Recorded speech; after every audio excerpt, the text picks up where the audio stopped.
Bonjour à vous et bienvenue à Destination Business. Le thème que nous vous proposons aujourd'hui est la place du tourisme dans le développement économique en Côte d'Ivoire. Et pour en parler, nous recevons sur notre plateau M. Edouard Ané, commissaire général adjoint du Salon international du tourisme d'Abidjan. L'entretien de Destination Business, c'est maintenant. Suivez Destination Business. Destination Business. Une émission dynamique et d'actualité du moment en relation avec l'économie, le monde des affaires, le business, les grandes rencontres, les events, l'entrepreneuriat. Sur Béni TV, la chaîne panafricaine des bénédictions. Tout le lundi à 17h25. Rediffusion samedi 17h10. Avec Destination Business. Destination Business. Soyez informés sur l'actualité du moment. Et ayez une meilleure lecture des enjeux de l'actualité sur l'économie africaine et mondiale. Infoline, plus 225 05 48 19 49 plus 225 49 29 85 60. Destination Business. Destination Business. Connecting the business world to you. Connecting the business world to you. Merci de suivre Destination Business. Nous sommes en compagnie de M. Ané Edouard, qui est le commissaire général adjoint du Salon international du tourisme d'Abidjan. Bonjour, M. Ané. Bonjour. Merci d'avoir accepté notre invitation. Alors, M. Ané, dites-nous, comment se porte le tourisme ivoirien? Le tourisme ivoirien est en pleine renaissance. Après quelques années de désuétude, nous relançons le tourisme depuis la fin de la crise. Aujourd'hui, le tourisme ivoirien revient sur les plateformes internationales et on essaie de repositionner la destination Côte d'Ivoire comme une destination privilégiée en Afrique. Et pourquoi parlez-vous de renaissance en ce moment? On a connu beaucoup de difficultés et que notre pays n'était pas fréquentable. Et certaines zones de la Côte d'Ivoire n'étaient pas à la limite visitables. Aujourd'hui, on redemande et on trouve que la Côte d'Ivoire, on peut aller partout en Côte d'Ivoire en toute sécurité. Et pour vous découvrir justement la beauté de notre pays. Il y a quelques années, la Côte d'Ivoire était une plateforme importante en matière de tourisme dans la sous-région, en Afrique. Et aujourd'hui, quelle lecture vous faites de cette place? La Côte d'Ivoire revient, pas de loin, mais elle revient quand même. D'accord. Avec les différents événements, les différentes situations que nous avons connues, il est important pour nous de redorer l'image du tourisme ivoirien et de démontrer justement qu'il est possible encore de venir en Côte d'Ivoire, de découvrir de nouvelles choses. Et on a de nouvelles tendances qui s'affirment en Côte d'Ivoire en termes de tourisme et de besoins des touristes.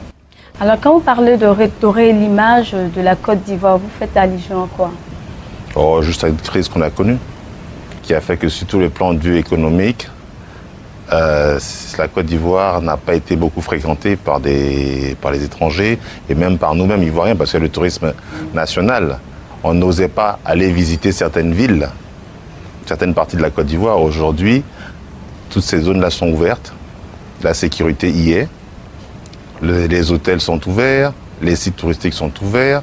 Je pense qu'on peut se permettre aujourd'hui, tous les indices, tous les facteurs sont favorables pour aller partout en Côte d'Ivoire, pour découvrir la Côte d'Ivoire et revivre le lustre d'antan de la Côte d'Ivoire touristique. Est-ce que l'impact de la crise a eu un incident sur ce tourisme-là? Il est évident qu'il y a eu un impact en termes déjà de taux de fréquentation, en termes de préservation même des sites, puisque toute crise a des conséquences négatives. Le manque d'entretien et puis éventuellement certaines attaques dans certaines zones. Des personnes ont pris possession de certains sites sans savoir la valeur, donc on a connu quelques désagréments. Mais nous sommes en train de réhabiliter justement ces sites-là et c'est pour ça qu'on fait la promotion de la Côte d'Ivoire aussi bien du tourisme en interne que du tourisme à l'extérieur. Justement, M. Ané, récemment, il s'est tenu à Abidjan la 4e édition du Salon international du tourisme d'Abidjan. À cette édition, on a connu plusieurs participations de grands pays, notamment le Maroc, le Sénégal, le Nigeria. Et M. Ané, je vous invite à suivre cet élément qui retrace la 4e édition de cet événement. Regardons. La renaissance du tourisme ivoirien. C'était le mercredi 26 mars 2013 que le plus grand salon international du tourisme d'Abidjan, CITA, a ouvert ses portes au Golf Hotel d'Abidjan Cocody pour accueillir de potentiels investisseurs et le grand public en vue d'optimiser le tourisme ivoirien et de promouvoir les offres touristiques de la Côte d'Ivoire pour le développement de la destination Côte d'Ivoire. Le CITA a su grandir au contact des épreuves. Notre ambition, c'est d'en faire l'un des salons phares du tourisme de la sous-région, un véritable marché incontournable du tourisme international. Le tourisme est devenu la première industrie mondiale en 2012, car le monde a accueilli 1 milliard de touristes pour 1 000 milliards de dollars de recettes et est devenu le premier pourvoyeur d'emplois. Exposition, workshop, visites touristiques, pré-conférences, tours, rencontres thématiques, villages touristiques étaient au centre d'intérêt et d'attraction des acteurs opérateurs et professionnels du tourisme et secteurs intervenant dans la même chaîne de valeur à l'occasion de la 4e édition du Salon international du tourisme d'Abidjan 2014. En effet, durant 4 jours, notamment du 26 au 2 mars, ce salon à caractère international a permis à ses acteurs de porter des réflexions sur la renaissance du tourisme ivoirien. À ce jour, à 0,5% du produit intérieur brut PIB national. Plateforme d'échange, de rencontres, de partenariats, d'offres et de conventions, le CITA revêt pour nous la chance de repositionner la destination Côte d'Ivoire. Côte d'Ivoire Tourisme est à pied d'œuvre pour faire entrer dans la réalité quotidienne la création des offices régionaux du tourisme. En Côte d'Ivoire, nous avons annoncé 500 000 touristes pour 2015. Aujourd'hui, nos statistiques estiment que nous flirtons en réalité avec un peu plus de 300 000 touristes. Et cela est de bon augure pour 2015. Nous comptons atteindre, voire dépasser les 500 000 touristes programmés. Soulignons que la Côte d'Ivoire a été beaucoup éprouvée durant cette dernière décennie et le secteur du tourisme est l'un des secteurs qui a payé un lourd tribut de cette crise. Aujourd'hui, à la renaissance du tourisme ivoirien, les autorités veulent faire de l'activité touristique l'un des piliers de l'émergence ivoirienne, mais surtout faire de la Côte d'Ivoire un carrefour d'opportunités et de rencontres entre acteurs ivoiriens et mondiaux de l'industrie touristique. Le tourisme est un secteur transversal dont les retombées rejaillissent sur l'ensemble de l'activité économique du pays. Pour développer le tourisme dans un pays, il est bon d'avoir de bonnes infrastructures. Il faut forcément avoir un aéroport de qualité, en fait, qui offre les meilleurs services. Il faut avoir de bonnes routes. Il faut avoir des réceptifs hôteliers de bon niveau. Il faut avoir un service de qualité dans les restaurants. Il faut même que les chauffeurs de taxi et tout ce monde qui gravite autour du transport ait un bon comportement vis-à-vis de tout visiteur de la ville. Et il faut avoir des animations culturelles, sportives, parce que le tourisme sportif également existe. Il faut avoir des curiosités et beaucoup de loisirs. C'est vraiment tout ce qui peut effectivement impacter l'économie du pays qui est en amont du tourisme. C'est pour cela que nous pensons que l'activité touristique est un secteur de développement auquel toute nation devrait accorder de l'importance. Cet événement, pour sa 4e édition, a présenté une vision des voyages à 360 degrés qui a couvert tous les motifs de déplacement, loisirs, affaires et événementiels avec de nombreuses innovations dont le Finvest Tour, forum des investisseurs du tourisme, le pavillon Équipe Hôtel, le restaurant du CITA, l'éléphant touristique pour décerner des prix aux meilleures collectivités locales. Autre fait marquant du CITA 2014, c'est la présence impressionnante de plusieurs pays africains représentés par différentes délégations, notamment le Sénégal, le Nigeria, le Cameroun, le Maroc, une première en Côte d'Ivoire. Tous ont participé de manière active et déterminée au succès du Salon international du tourisme d'Abidjan, CITA 2014, vivement le CITA 2015 pour une émergence touristique africaine. Alors, Monsieur Anné, nous venons de suivre l'élément sur le CITA 2014. Quel bilan faites-vous? Je dirais qu'on a connu un bilan dans l'ensemble positif. Le CITA, effectivement, est à sa 4e édition. La première édition a eu lieu en 2010, la seconde en 2012, la troisième en 2013 et 2014 a connu, je dirais, une bonne participation, aussi bien en termes d'exposants, aussi en termes de visiteurs et en termes surtout de pays hôtes qui sont revenus de loin, de grandes destinations touristiques aujourd'hui, qui font partie des principales plateformes d'Afrique. Nous avons connu la participation du Maroc, du Nigeria, du Sénégal, de la Tunisie, du Cameroun, de la RDC. On a une délégation souvent de la RDC, donc c'est-à-dire que le salon commence à prendre vraiment une ampleur et ça devient une première plateforme internationale et africaine même du tourisme. Pour cette édition, notamment celle de 2014, est-ce que vous pensez que vous avez atteint vos objectifs? Dans l'ensemble, je dirais oui. D'accord. Maintenant, quels étaient ces objectifs? C'était surtout de rapprocher les professionnels, d'abord ivoiriens, les professionnels de l'industrie touristique et des métiers connexes. Ensuite, d'ouvrir un peu plus ce salon au grand public professionnel, à l'international. Mais ça vient dans une autre phase. Parce que le premier élément que nous voulons dans notre objectif, c'est de repositionner la Côte d'Ivoire. De dire la Côte d'Ivoire is back. Et nous sommes effectivement de retour. Alors, M. Ané, quels ont été les enjeux sur l'économie ivoirienne? Je dirais que ça a un impact positif. D'accord. En regroupant sur une même plateforme pendant 4 jours, autant de professionnels de l'industrie touristique. C'est la première prise de conscience, une prise de conscience plutôt des professionnels qui vont collaborer, qui se sont rencontrés, qui ont beaucoup échangé. On a des échos très satisfaisants, directs, avec des résultats tangibles. Ensuite, vous savez, le tourisme étant une activité transversale, il est évident que quand on reçoit un touriste, il faut bien l'héberger. Bien sûr. Il faut le nourrir. Il va faire des achats. Donc c'est toute une chaîne économique qui va fonctionner. Donc comme on a vu la participation cette année de plus en plus de collectivités locales à travers les communes ou les régions.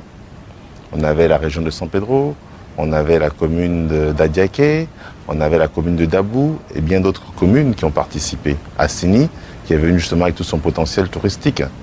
Donc aussi bien folklorique, culturel que touristique de base en termes de plateforme même, de divertissement et de qualité d'hébergement. Donc au regard de tout ça, il est évident que ça a un enjeu économique et ça a un impact forcément satisfaisant sur les économies de ces différentes collectivités pour aboutir à une satisfaction globale du tourisme et de l'économie en général de la Côte d'Ivoire. D'accord, Jean. Juste pour vous signaler que depuis 2012, l'économie du tourisme est devenue la première économie au monde, avec plus de 1 milliard de touristes dans le monde. Monsieur Ané, j'ai envie de repartir sur cette question. Que pouvons-nous attendre du CITA 2015? Déjà, c'est une meilleure professionnalisation de l'environnement, parce qu'il y a des prises de conscience. Le CITA 2014, déjà, on a initié le premier forum des investissements touristiques. Donc, on a eu certaines rencontres entre professionnels, je dirais même de haut niveau, puisque nous avons eu justement des panels avec des participants de très très haut niveau sur le tourisme et le transport aérien, sur les investissements touristiques en Afrique et dans l'espace humois spécifiquement. On a eu également des ateliers et des communications professionnelles destinées aux professionnels du tourisme sur la démarche qualité dans les établissements touristiques. On a eu des communications sur la responsabilité sociétale des entreprises touristiques, parce que c'est tout un environnement. Et je crois qu'au niveau des objectifs, nous avons atteint et nous avons réussi à satisfaire aussi bien les professionnels qu'une bonne partie du grand public. Et je dirais on a été très heureux de voir, parce que comme le thème de cette année 2014, c'était la renaissance du tourisme, on a eu une très grande participation d'élèves, de lycéens, de collégiens, de lycéens et d'étudiants, venus même parfois de communes ou d'environnements auxquels on ne pourrait même pas penser. Donc ça me démontre que les futurs touristes ivoiriens sont déjà prêts et s'intéresse à la chose. Et pour nous, c'est le tourisme de demain qui nous intéresse en préparant déjà l'émergence 2020. Donc les touristes et les professionnels du tourisme de demain sont déjà là et s'intéressent déjà à ce domaine-là. Et pour nous, c'est un grand succès. Le retour de la Côte d'Ivoire sur la plateforme internationale est capital. Nous sommes dans un pays aujourd'hui qui a vocation d'être un pays émergent en 2020 et les bases sont posées. Alors, M. Ané, restez avec nous. Nous poursuivons notre émission avec l'actualité du moment. Suivez Destination Business. Destination Business. Une émission dynamique et d'actualité du moment en relation avec l'économie, Le monde des affaires. le business, Les grandes rencontres. les events L'entrepreneuriat. sur Béni TV. La chaîne panafricaine des bénédictions. Tout le lundi à 17h25. Rediffusion samedi 17h10. Avec Destination Business. Destination Business. Soyez informés sur l'actualité du moment Et ayez une meilleure lecture des enjeux de l'actualité sur l'économie africaine. et mondiale. Infoline plus 225 05 48 19 49 plus 225 49 29 85. 60. Destination Business. Destination Business. Connecting the business world to you. Connecting the business world to you. Monsieur Ané, l'actualité aujourd'hui, c'est de savoir si le tourisme ivoirien a de réelles potentialités de s'imposer en Afrique. Je crois qu'on a un beau pays D'accord. et qui regorge de trésors. Et je pense qu'il est important pour nous de mettre ça en exergue. Et de plus en plus de personnes veulent venir visiter la Côte d'Ivoire. D'accord. La curiosité et la découverte, le besoin de découverte de nos sites et de notre potentiel touristique reste justement dans la main des investisseurs. Parce que je crois que votre émission, c'est d'avant tout une émission de business. D'accord. Et le potentiel est à mettre en valeur. Cette valorisation passe par des investissements. L'État s'active à cela pour prendre des dispositions relatives justement à la sécurité des investissements dans le domaine du tourisme. Nous invitons surtout les investisseurs, les promoteurs dans le domaine du tourisme à venir en Côte d'Ivoire, mais surtout aussi même les Ivoiriens à s'investir dans le tourisme. Parce que le potentiel, comme je le disais tout à l'heure, l'économie du tourisme, c'est la première économie de service au monde depuis 2012. Donc ce potentiel-là, on a 540 km de balnéaire. On a 322 000 km de merveilles à voir. D'accord. Avec des axes aussi bien routiers. Aujourd'hui, on est à 1h50 de Yamoussoukro. Et avec une aisance sur la route, donc on est encore plus proche même de Bouaké, de Korogo. On est encore plus proche en facilité, en accessibilité même de Mans. Nous sommes en train de développer d'autres axes. Mais on a également le sud, avec tout son folklore, avec toutes ses qualités. Donc l'axe routier, ces infrastructures que nous sommes en train de développer sont importantes pour nous et sont les prémices. Et on a posé ces actes-là qui, comme vous le disiez tout à l'heure, l'investissement à l'orée 2020 portera ses fruits. Effectivement, je voulais poser la question sur l'émergence à l'horizon 2020, notamment concernant le tourisme ivoirien. Est-ce que vous pensez que vous êtes prêts, vous qui êtes les professionnels du tourisme, à suivre cette volonté politique à l'orée 2020 ? Ça intègre, l'économie liée au tourisme intègre justement cette vision et cet objectif de la Côte d'Ivoire pays émergent 2020. Vous savez, un pays qui émerge, c'est du business qui se fait. C'est beaucoup de tourisme d'affaires, ce sont des voyages, aussi bien en inland qu'en incoming. Donc tous ces hommes d'affaires qui viennent, il faut pouvoir les recevoir dans de bonnes conditions. Donc la plateforme aéroportuaire déjà se développe. Nous avons atteint des chiffres records depuis la crise sur le trafic aérien en Côte d'Ivoire. Nous avons de plus en plus de compagnies aériennes qui desservent la Côte d'Ivoire. Bientôt, la compagnie nationale va desservir l'intérieur du pays avec les vols domestiques. Donc ça va faciliter encore plus. Vous voyez, d'ici sous peu, ça va se faire. Donc on a des bases qui sont jetées et je pense que nous attirons, aujourd'hui nous invitons tous les investisseurs à s'inscrire là-dedans. On a un code d'investissement favorable justement à ces investissements. Effectivement. le code du tourisme a été voté la semaine pendant le CITA à l'Assemblée nationale, donc on s'en réjouit. Il n'est pas encore promulgué, mais il a été voté par les députés. Donc toutes les dispositions légales et les infrastructures sont mises en place et sont en train d'être développées pour que nous atteignions justement cette émergence, même dans le tourisme. À l'horizon 2020. À l'horizon 2020, mais je pense qu'on aura largement dépassé les objectifs que nous nous sommes fixés à l'horizon 2020 bien avant. C'est ce que nous souhaitons. Alors, M. Ané, vous avez un mot de fin? Je dirais merci. Merci de l'importance que vous avez accordée au tourisme ivoirien. Merci de la plateforme que vous avez offerte au CITA pour pouvoir partager l'émotion du tourisme. Et nous invitons tous vos téléspectateurs à venir visiter la Côte d'Ivoire.